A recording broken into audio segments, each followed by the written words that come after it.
Fiona, give us the full description of what transpired, so that I can be able to cascade it to the entire court. Thank you very much.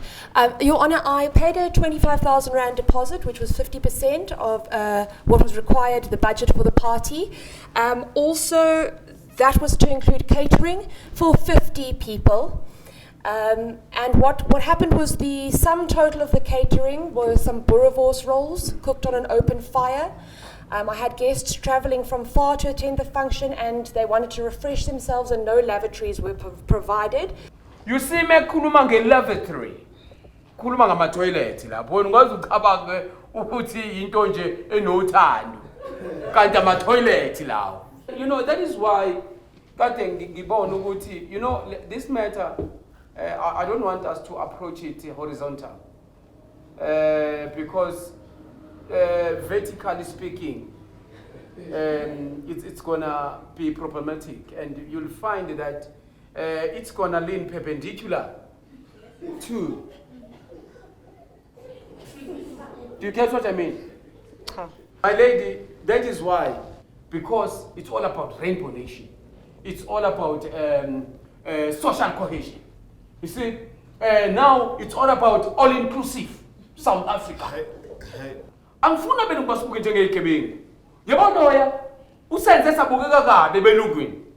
Kanti abelungu sebeqalile kancane kancane bayasithanda, sebemimise kancane kancane balale nathi, kancane kancane bashade nathi. So we need ukuthi siqhubeke with that momentum.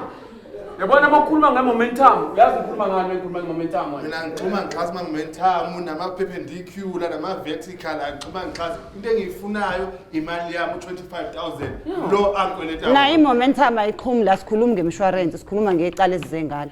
Now yabona abantu behambe ibanga elide, somewhere along the line kufanele kube khona la uzobhosha khona. Wawuhlangane phi nomfana lo? Where did you meet the guy? Your Honour, I found his advert on Facebook where he advertised himself as a posh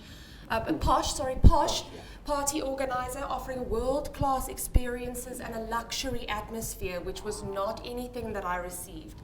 I'd like to also just mention that following further to social media, my guests had my party trending as #worstpartyever on both Facebook and Twitter, Your Honour. African is not world classy. No. Just because it's African, it's not world classy. We have a problem. Yabona manje mekhuluma ngePorsche, akakhulumi ngemoto. Ngithi asicacise le nto ngoba abantu bazoyibuka njengemoto, ayiyona imoto. Mekhuluma ngePorsche, ukhuluma ngento odidi oliphezulu la. Yabona nanokuthi abantu bakutshela ukuthi emaphathini wonke aseke bawahamba. Eyakho iphathi empiki nawo wonke, akinto ebhlungu njengaleyo. Kufanele ke akwazi ukucompensate accordingly, am I right? So athola singaphezela.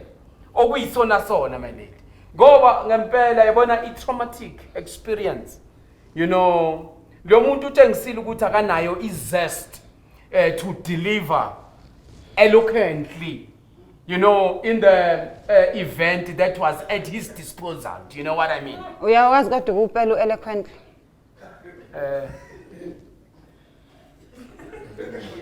Can you spell it?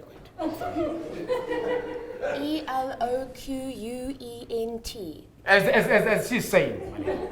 So spell it kahle kakhulu.